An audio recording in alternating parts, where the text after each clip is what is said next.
자, 오늘 마침 이 136편이 사실 찬양시예요.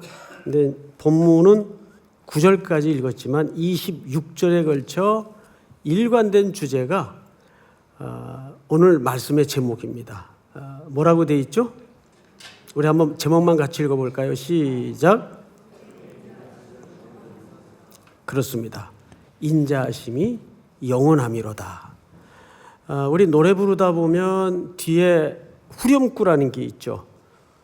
이 후렴구가 시편 136편 전체에 걸쳐서 몇 번 등장하는지 아십니까? 26번 등장을 해요. 그래서 이 시는 첫째는 예배시에 하나님께 올려드리는 찬양시입니다.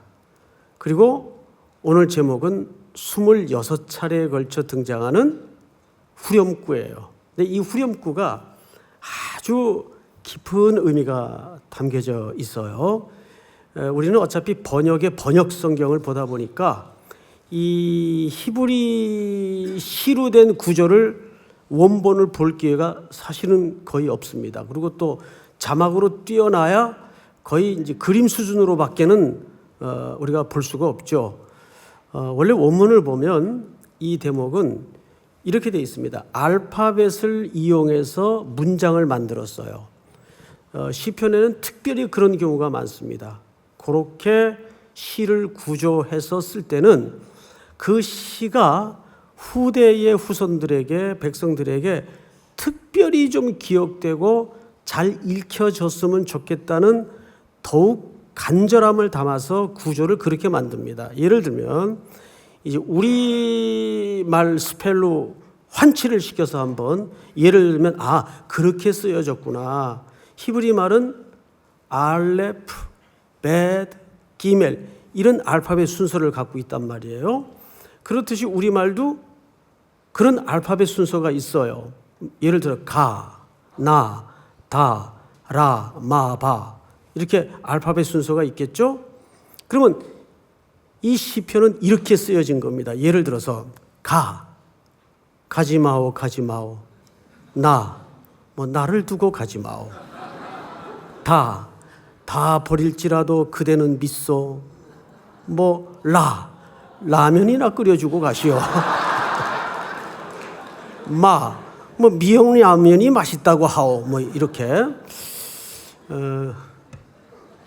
그러면 금방 들었는데도 스펠만 쭉 앞에 걸치면 문장이 금방 외워집니까? 안 외워집니까? 외워지죠. 그렇듯이 이 시편도 사실은 그렇게 구조가 되었는데 왜 음악의 질서를 깨면서까지 계속 같은 후렴구를 얹었을까? 결국 이 후렴구가 아니라 이 시의 주제가 되기 때문입니다. 우리 민요 가운데 특별히 그 민요를 모르는 대한민국 백성은 없을 거예요. 쾌지나 칭칭난의 민요 아시죠? 이 민요가 보통 민요는 어느 지방에서 많이 생성됐죠? 호남 지방에서 많이 생성이 됐어요. 그리고 이 창을 하는 분들을 보면 구강구조나 음절의 습관 자체가 이 호남 분들이 창을 사실 잘하도록 돼 있습니다. 모든 악센트라든지. 그래서 창하는 명창들은 호남 지방에서 많이 납니다.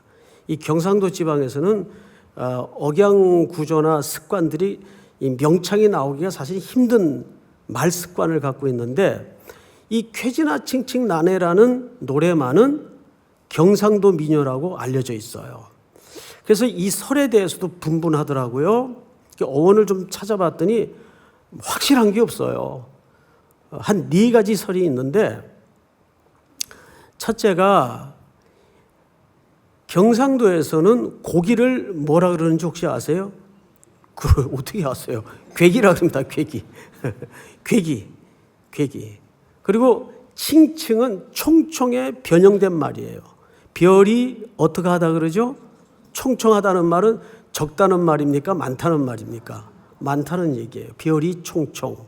그렇듯이 쾌지나 칭칭하면 고기가 총총, 고기가 많이 잡혔다. 나네라는 말은 고기가 많이 잡히네. 이런 의미를 담고 있다는 설이 있다 그래요. 설이. 예, 이것도 결국은 설이에요.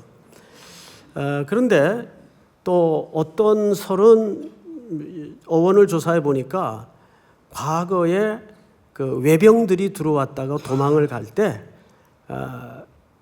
그 도망가는 모습을 보면서 불렀던 음절이 쾌지나 칭칭나내로 발전하지 않았는가 하는 밑도 끝도 없는 설이 또 있어요. 근데 가장 그 보편적인 설은 이 쾌지나 칭칭나내 할 때 치는 악기가 뭐죠? 꽹과리입니다.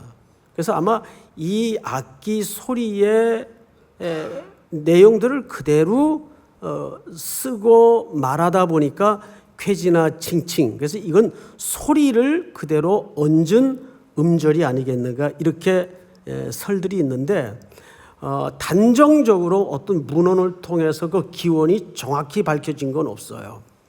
그런데 그 가사를 보니까 꽤 길더군요. 가사가 이렇게 돼 있어요. 우리 뭐 운동회 할 때나 또 어떤 뭐 회사에서 야외를 갔을 때 이 노래를 끝 무렵쯤에서 많이 부르죠. 이렇게 돼 있더라고요. 가사가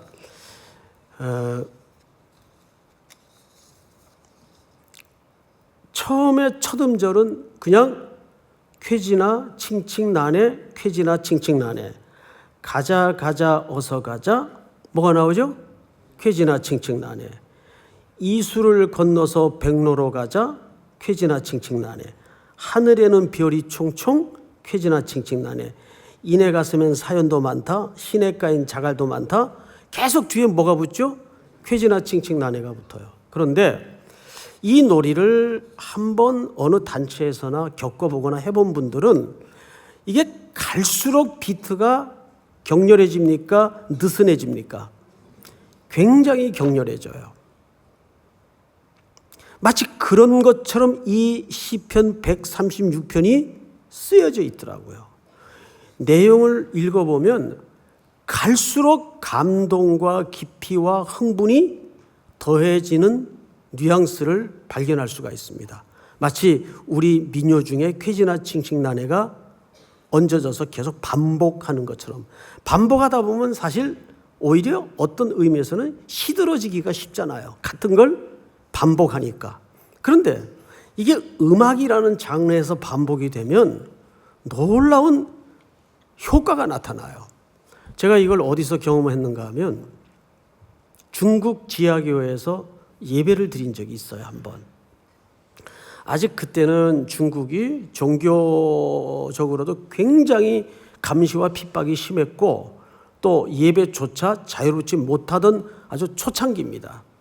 우리 선교사님 한 분 때문에 거기 가서 지하교회를 이제 밤중에 순회를 하는데 다 곳곳에 망들이 서 있어요. 그리고 이제 저희를 골목골목으로, 아파트 사이사이로 집을 돌아서 한 바퀴 또 다른 골목으로 가고, 이렇게 해서 한 곳에 도착했더니 창문이 철저히 완벽하게 가려져 있고 촛불을 다 켜놨어요. 혹시 전기불은 새나갈 우려가 있으니까. 그리고 한 40명이 그 좁은 아파트에 새까만 사람들이 새까맣게 앉아 있어요. 그리고 이제 초를 켜놓고 찬양을 어떻게 하는지 아세요? 참 눈물겹게 해요. 내 주를 가까이 하려면, 이걸 끝까지 이렇게 해보세요. 소리가 새어나가면 발각이 되니까. 그러면서 보통 찬송 하나가 40절씩 있어요. 40절씩. 그러니까 찬송 하나 부르고 나면 1시간 가요. 막 힘들어가지고. 그런데 그거를 매 곡씩 똑같은 곡을 반복해요. 그런데 한번 이거를 여러분들이 찬송하다가 경험을 해보십시오.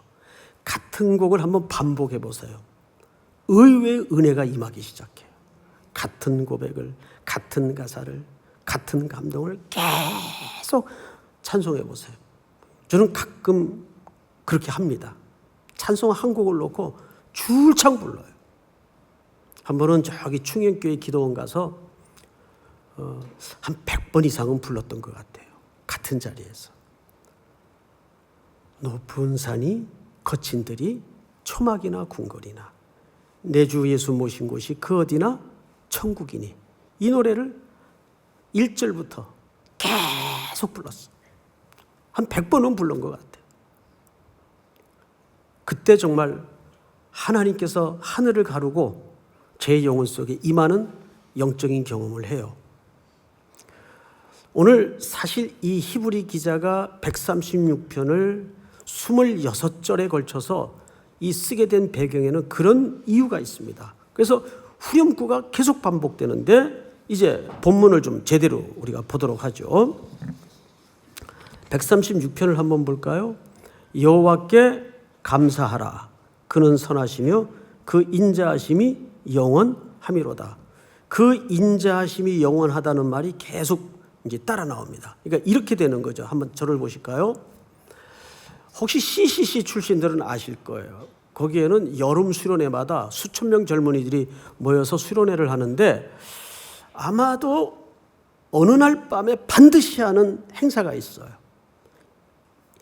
백문일답이라는 행사가 있습니다.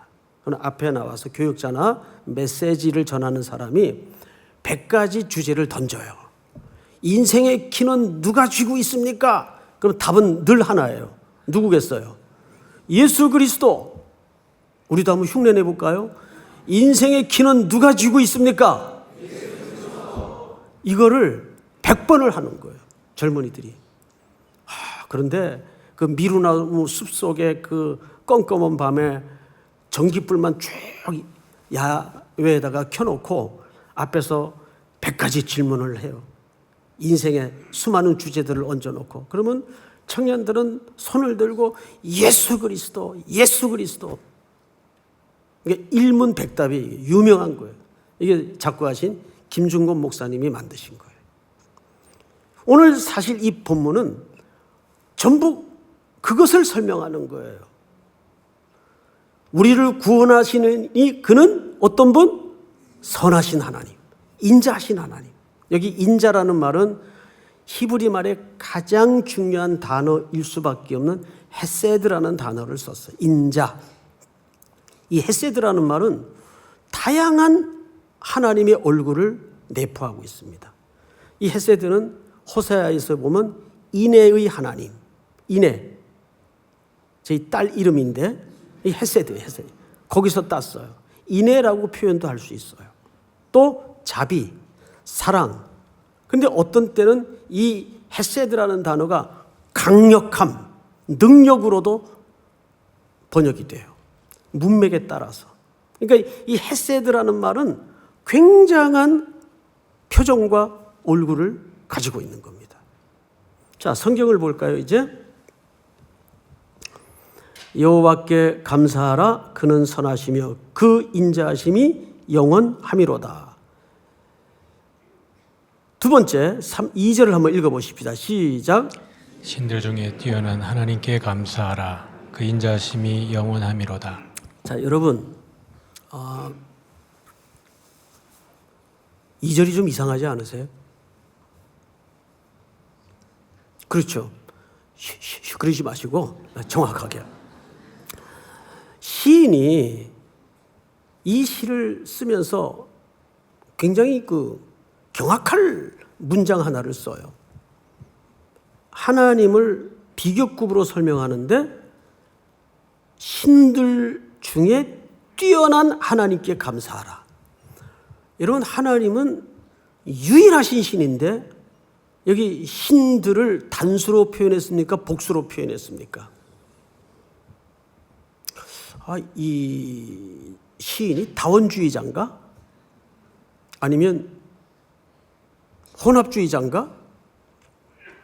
그리고 그 표현을 그대로 성경에 얹었단 말이죠. 무슨 이유가 있었을까요? 이것은 사실상 놀랍게도 과거 하나님을 배반하고 패역했던 백성들의 상태를 전제한 기록이에요. 그들은 과거에 누구를 섬겼었어요? 다른 신들을 섬겼어요. 다른 신들을 섬겨보니 그 신들이 자기들의 욕망을 채워주고 자기들의 삶을 책임져 주는 것만큼 자기 인생들을 담보해주고 보장해 줍니까? 아니라는 현실 앞에 절절하게 온 생애를 통해서 겪어낸 사람들입니다. 그래서 이 신들 중에라는 이 표현은 정말 여러 신 중에 하나님을 그렇게 표현했다는 말이 아니고 뒤집어서 얘기하면 누구를 냉혹하게 고발하는 내용이 담아진 걸까요? 백성들의 과거의 삶. 너희들이 그랬었다. 너희들이 하나님을 외면하고 다른 신들을 쫓았었다. 근데 그 신들은 사실 존재하는 신이라는 말입니까? 존재하지 않는 신이라는 말입니까? 존재하지 않는 신이죠.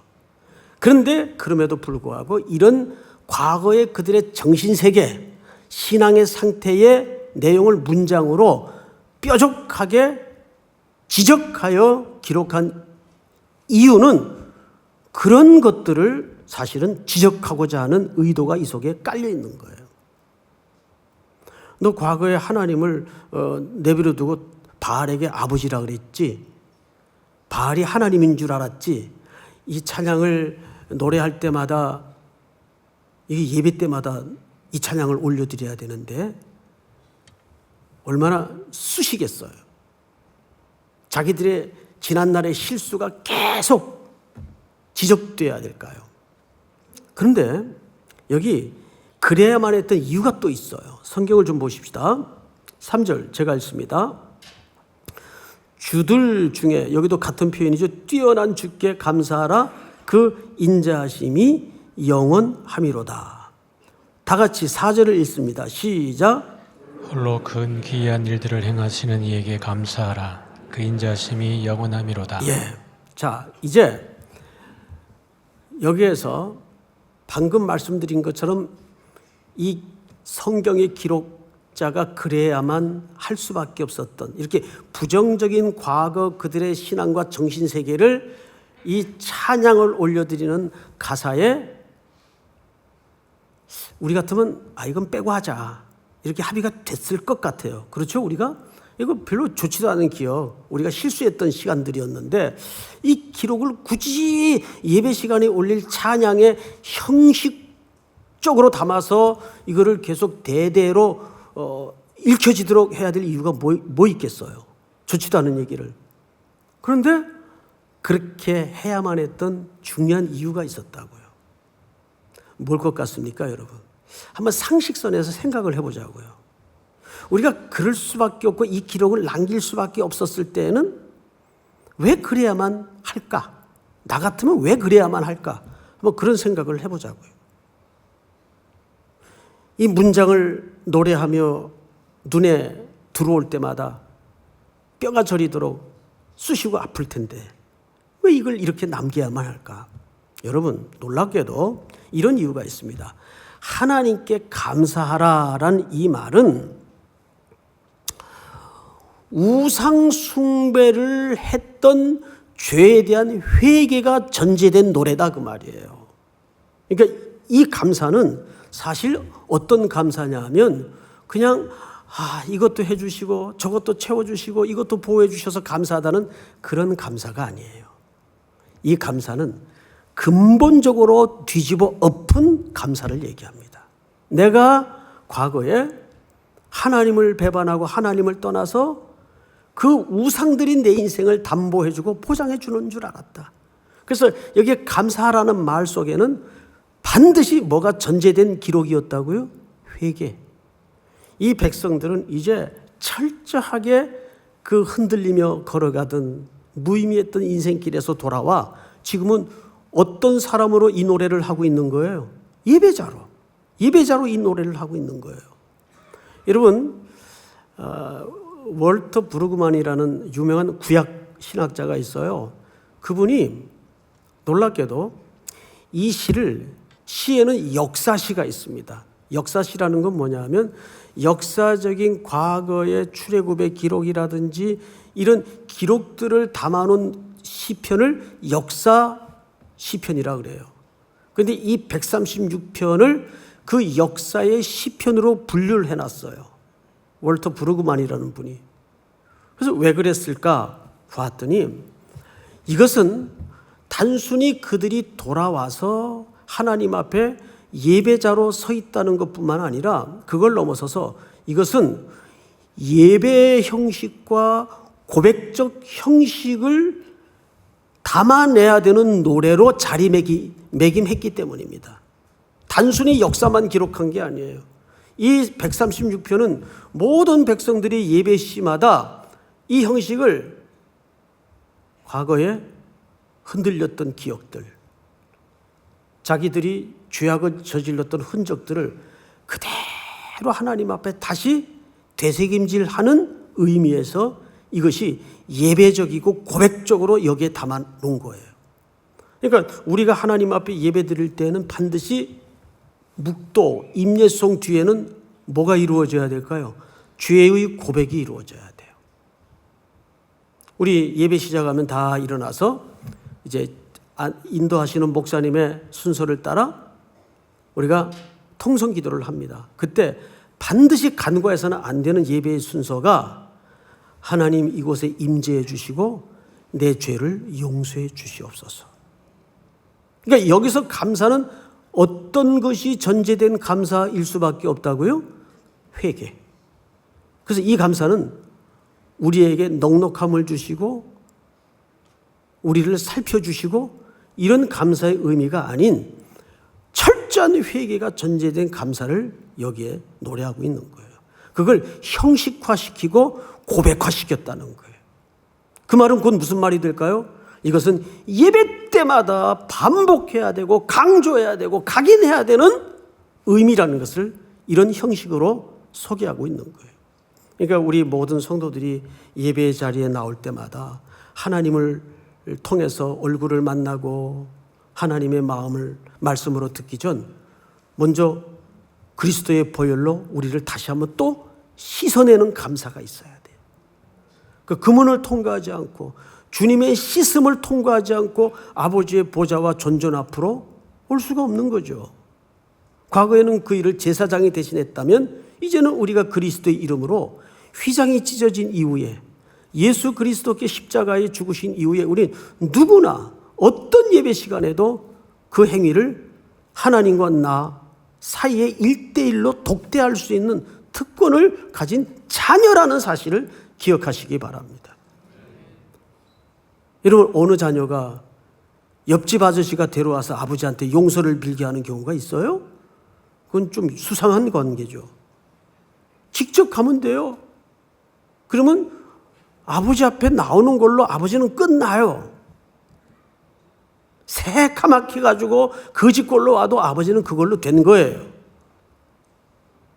그 얘기를 하는 거예요. 그래서 이 시편 136편의 감사는 앞부분에서 3번 강조를 하는데 전부 예배적이고 고백적 형식을 반복해서 하도록 설치를 한 겁니다. 자, 그 다음 연을 한번 보도록 하십시다.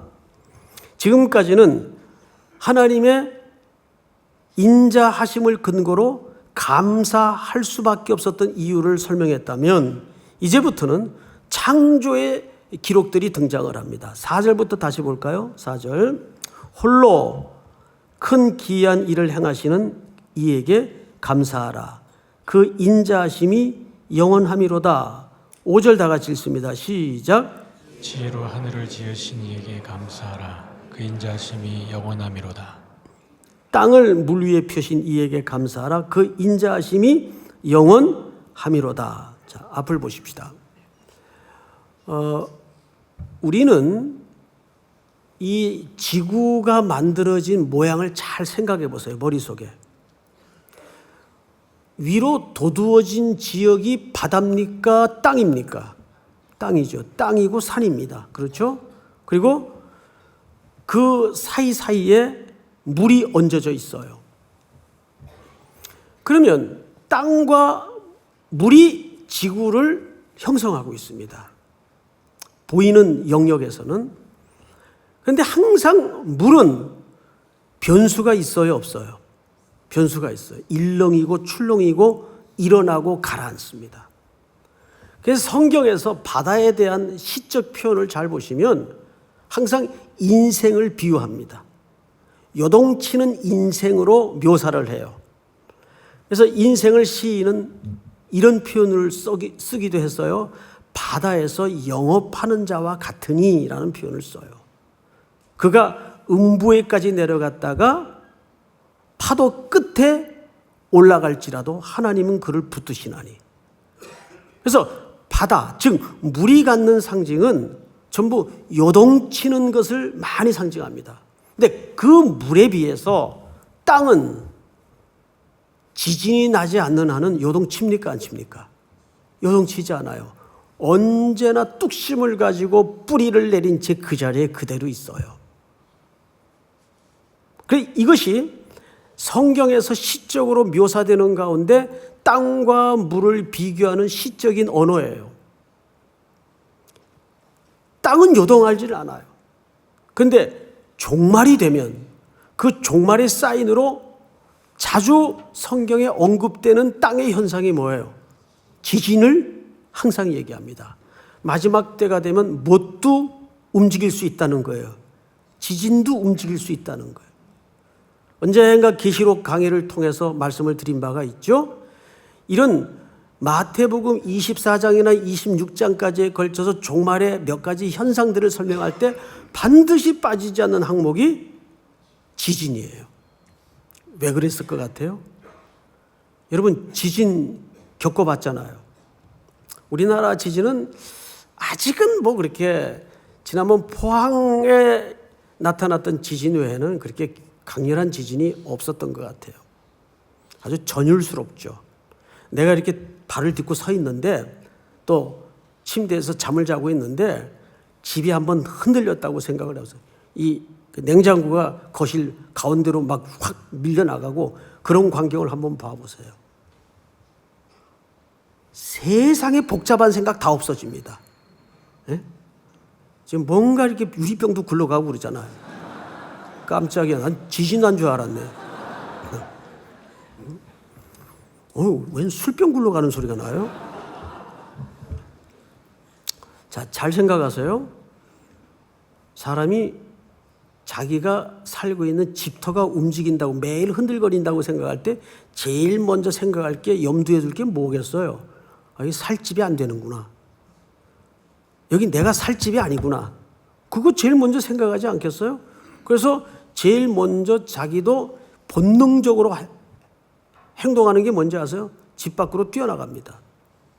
그거 메시지화 하는 거예요. 가끔씩 그래서 하나님께서 우리 정신 차리라고 한번 이렇게 흔들어요. 그때마다 정신들 번쩍 나죠. 내가 이렇게 조부럽고 좀 사소한 것에 뭐하러 그렇게 연연했나. 확 흔들어 버리면 그 위에 서 있던 것들이 다 뿌리채 흔들려 버리고 무너질 것인데 뭐 그것 때문에 그 어릴 적 들었던 교회 학교에서 들었던 기억들 나시죠? 옛날에는 땅 따먹기라는 노래가 아니라 놀이가 있었어. 놀이가. 그래서 애들이 이런 잣대를 가지고 자치기나 이런 것 돌을 쳐가지고 금을 그어서 땅을 확보해요. 어느 집 마당에 들어가서 애들이 한가득 놀아요. 막 싸우고 멱살 잡고 울고 불고 시끄러우니까 방문이 열리더니 할아버지가 이놈들 나가노라! 1초 만에 다 뛰어나갔어요. 그렇게 시끄럽던 마당이 조용해졌습니다. 그런 날이 온다고요. 어느 날 갑자기. 이놈들 나가노라! 그럼 우리가 이 땅을 떠날 날들이 온다고요. 그런 거예요. 그래서 여기 시의 한 표현들을 보면 이 명제 하나 채택한 단어 하나가 그냥 무심히 쓰여진 게 사실은 없습니다. 제일 어려운 해석이 뭔지 아세요? 시편, 잠언서 이런 글들입니다. 그래서 여러분 우리나라는 점점 이 인문학이 사라지면서 많이 죽은 문학의 영역이 시인들이 사라졌어요. 글 쓰는 사람들은 아직도 좀 명맥을 유지하고 있는데 정말 안타까운 게 시를 쓰는 사람들이 사라졌어요. 그 시 한 줄에 여러분 그 윤정희 씨가 나온 시라는 그 영화가 있어요. 그거 혹시 보셨나요? 이창동 감독이 만들었던 걸로 알고 있는데 참 좋은 영화예요. 오래 기억에 남는 영화예요. 그분은 글자를 배워서 시를 쓰기 시작하죠. 늙음하게. 그런데 그 시 안에 인생을 담고 삶을 담고 자기의 가슴앓이를 담아내요. 그러면서 그 시가 한 인생을 치유하기 시작에 들어갑니다. 이 시는 그런 의미에서 예배적이고 고백적으로 전통적으로 예배시마다 올려드리도록 기록한 시입니다. 그래서 혹시 여러분들이 오늘 26절까지 강해가 끝나지 않더라도 집에 돌아가셔서 숙제 겸 26절까지 인자하심이 영원함이로다. 그 인자하심이 영원함이로다. 이 큰 명제가 앞에 어떤 사정과 사연 끝에 울려 퍼지고 있는가를 한번 확인해 보십시오. 놀라운 힘이 여기 있어요. 우리 모든 삶의 동력은 하나님의 어디서 나오는가 하면 그의 인자하심, 그의 헤세드에서 나옵니다. 그래서 헤세드는 하나님의 행동이에요. 믿습니까? 제일 고상한 지식이 뭔지 아세요? 하나님의 인자하심의 운명을 기대는 겁니다. 인생의 기맥힌 준비와 백그라운드도 유의미는 하겠으나 근본적인 대책이 될 수가 없어요. 가장 중요한 지식과 지혜는 그의 인자하심에 내 인생을 맡기는 거예요. 이것은 천문일답입니다. 인생의 1000가지 질문을 던져도 우리의 답은 그의 인자하심이 영원함이로다. 따라서 한번 해볼까요? 그의 인자하심이 영원함이로다. 다 일어나십시다. 주는 완전합니다. 우리 예배 후에 세례교인 이상들은 남아주시기 바랍니다. 즐거운 공동의회가 있습니다. 주여 우린 연약합니다.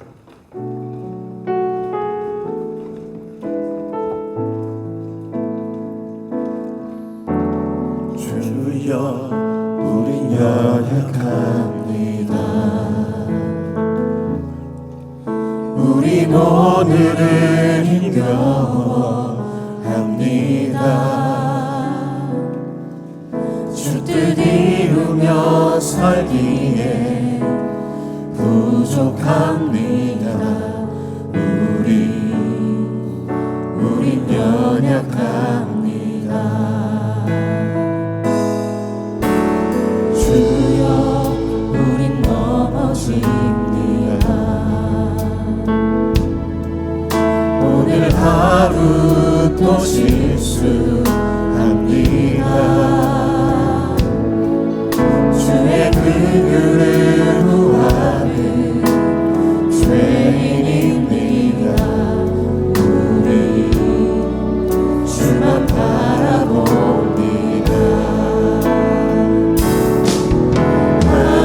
한없는 주님의 은혜 온 세상 위에 넘칩니다. 온 세상 위에 넘칩니다.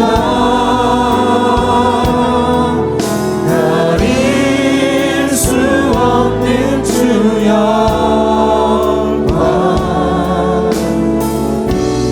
온 땅 위에 충만합니다. 주님만이 길이오니 우린 그 길 따라갑니다.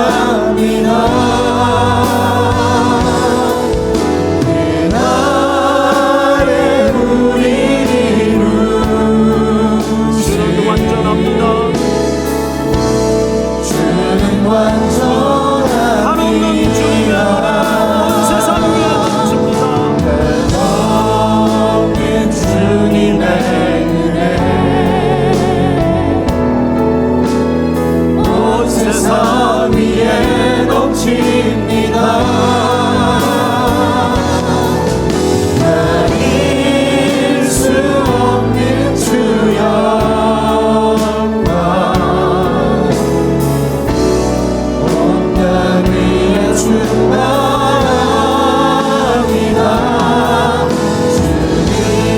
주님만이 길이오니